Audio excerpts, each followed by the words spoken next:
Benvenuti al canale Elio Tour Guide. Oggi ci troviamo a Colle di Valdelsa, la mia città dove vivo, ed è anche una delle città più belle, sicuramente più interessanti di tutta la Toscana. Probabilmente anche una delle meno valorizzate, delle meno conosciute, però forse è proprio questo il fascino di Colle Valdelsa, cioè il fatto di scoprire un piccolo gioiello nascosto in un angolo pieno di meraviglie tra Firenze, Siena, San Gimignano, Volterra, non lontano dal Chianti. Proprio in mezzo a tutto ciò ci sono io e c'è la mia città, Colle di Valdelsa. Colle di Valdelsa, città patria di Arnolfo di Cambio, di Antonio Salvetti, di Vittorio Meoni e di tantissimi altri artisti, tra cui ricordiamo Cennino Cennini ad esempio ancora. Ebbene, questa città è stata anche patria di importantissime rivoluzioni storiche, tra cui quella degli incunaboli e della scrittura a caratteri mobili, che qui si è sviluppata prima che in tantissimi altri posti in Italia e nel mondo, e ancora è patria della cristalleria RCR, e dove viene prodotto il 95% del cristallo d'Italia e il 20% di tutto il cristallo del mondo. Con questo viaggio oggi scopriremo insieme quelli che sono alcuni dei segreti più interessanti di Colle Valdelsa. Per gli altri ovviamente dovrete chiamarmi e venire con me a visitare la città.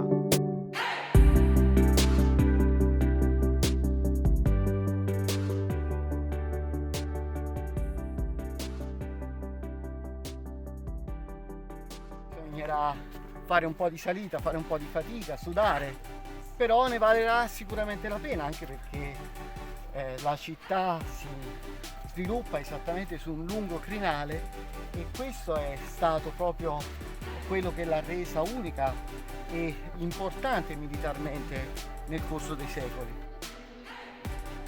Il centro storico di Colle Valdelsa è sicuramente estremamente interessante, ma ancora più interessante è capire tutta la storia di questo paese, che è unico nel suo genere. La Toscana possiamo dire che è piena di bellissimi borghi, ma Colle Valdelsa è sicuramente eccezionale in questo, non soltanto perché nasconde dei segreti molto interessanti, ma anche per una storia davvero eccezionale. Due importantissime battaglie scandiscono il tempo qui a Colle Valdelsa. Quella del 1269, citata da Dante Alighieri, quella di Sapia Salvani per intendersi, dove i colligiani mettono in fuga una forza, i ghibellini senesi, dove erano ben 3 volte più numerosi di loro, e quella del 1479, dove Colle Valdelsa, ultimo baluardo dei fiorentini in Toscana, riesce a mettere in seria difficoltà Ferrante d'Aragona fino all'accordo finale tra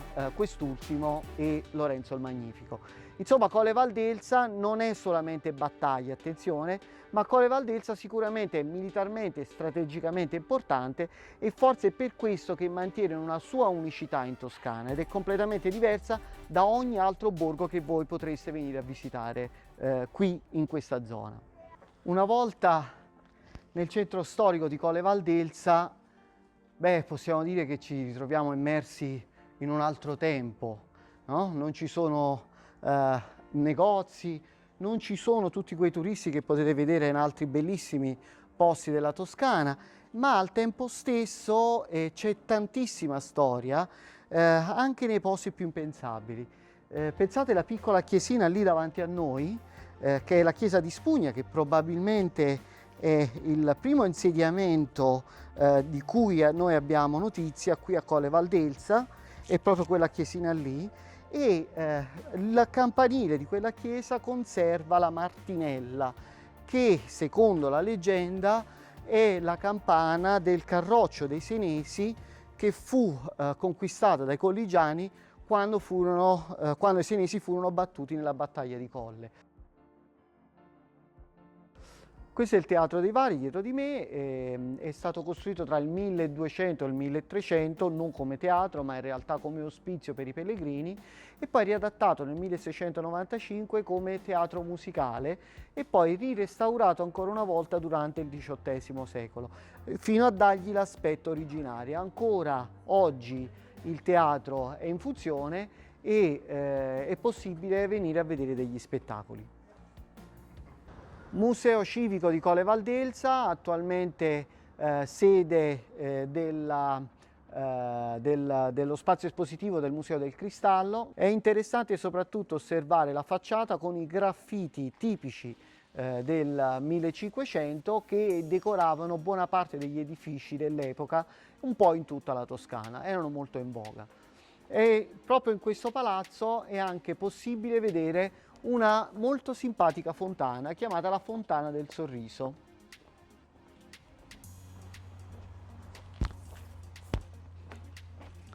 A questa fontana è possibile anche tirare la lingua. Pensate, questo edificio tra il 1200, tra il 1300 e il 1400 è stato costruito e aveva già questo sistema per portare acqua potabile secondo il punto di vista dell'epoca, fin sopra i piani superiori.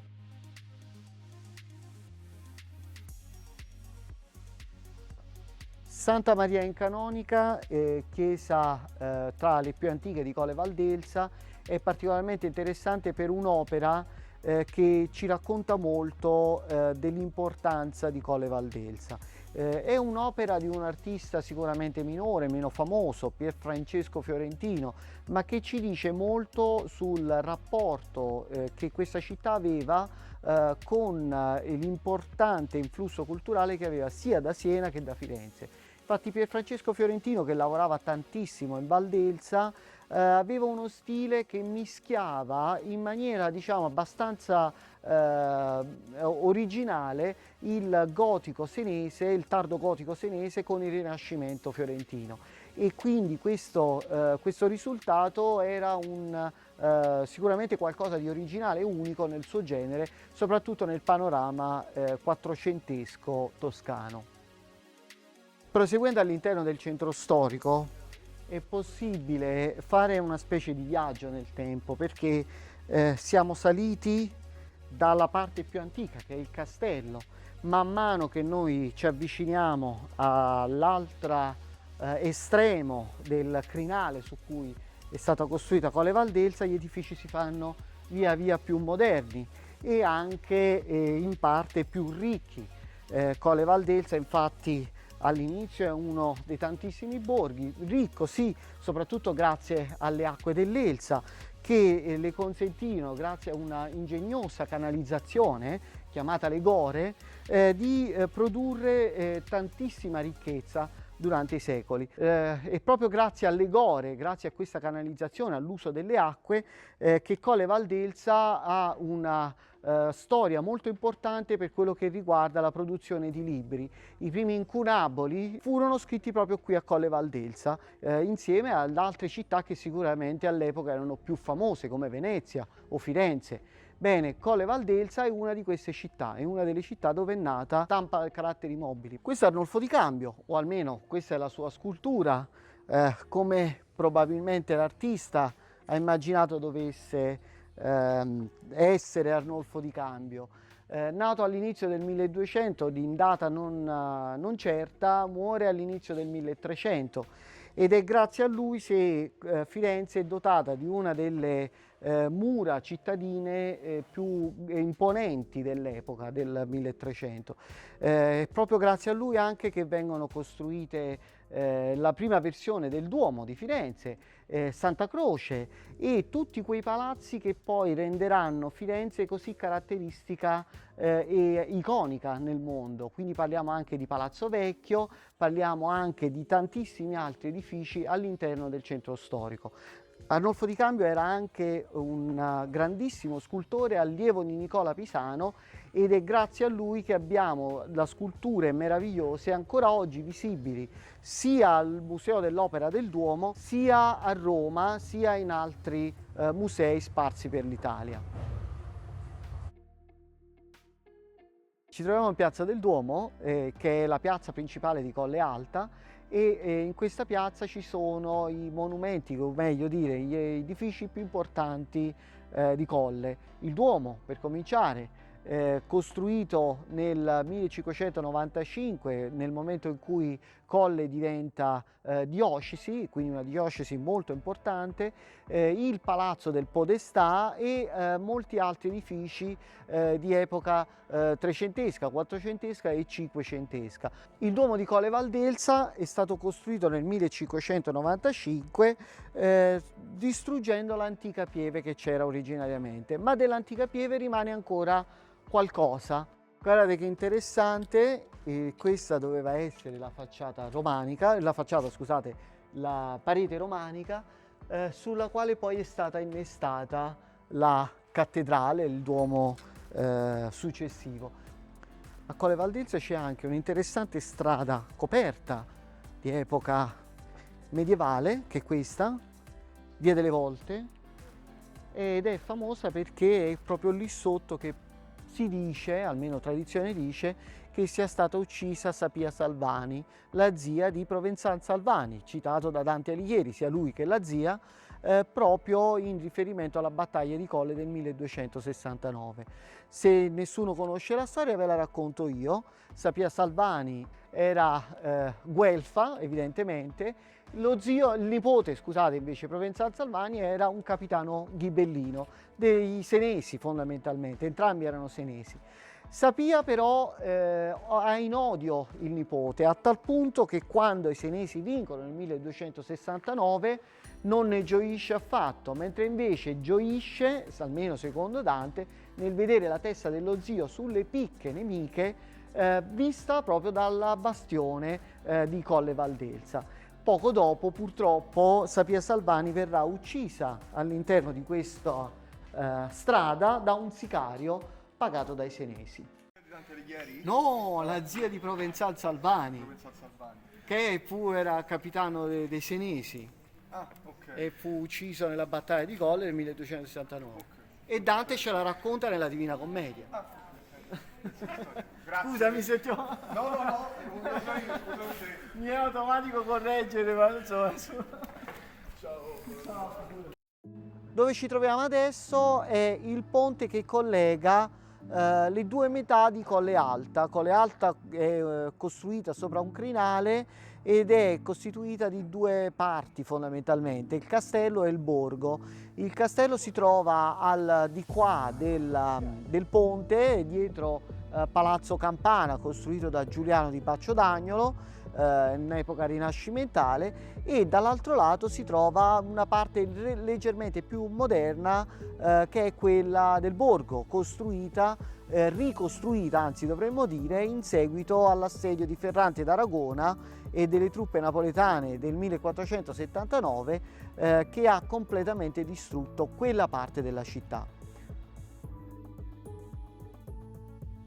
Colle Valdelsa, almeno la parte alta, sono fondamentalmente tre strade, essendo il crinale molto stretto, tre strade molto lunghe. L'ultima, diciamo, la più piccola sul lato destro, è quella anche più interessante, si chiama Via delle Romite, è solo un vicoletto, però abitato ed è caratteristico, molto ben tenuto, con tanti fiori, ed è probabilmente quello che dà l'idea più originale, più caratteristica di un paese medievale. Infatti proprio su questa strada, il nome dovrebbe dirvi qualcosa, Via delle Romite, c'erano le monache di clausura, quindi un romitorio per l'appunto, dove queste monache rimanevano chiuse per tutta la vita. Proseguendo lungo questa strada, proprio su questa strada è possibile vedere anche alcune delle molerie che sono ancora rimaste attive. Vi ricordo che Colle Valdelsa è famosa per le cristallerie, ma si lavora anche il cristallo già lavorato, già costruito, già fatto attraverso queste molerie, e la visita a una di queste molerie è una delle cose più interessanti che voi possiate fare a Colle Valdelsa.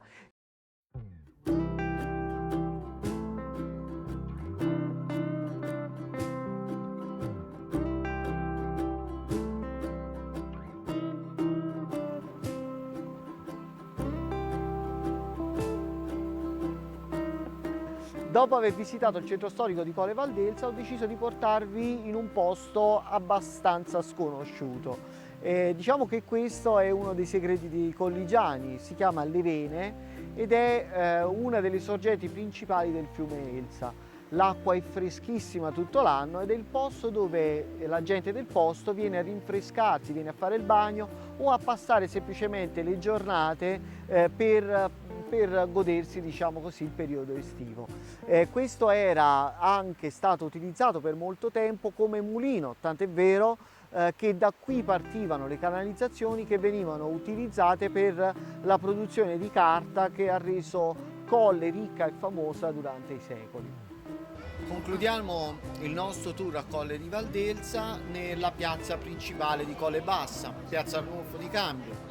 Questa piazza, costruita nell'Ottocento e ristrutturata recentemente, è anche il luogo ideale per fermarsi a prendere un aperitivo e per concludere le giornate in maniera molto rinfrescante e piacevole. Se vi è piaciuto questo video mettete like, seguite la pagina Aereo Tour Guide e basta, grazie. Ci vediamo alla prossima.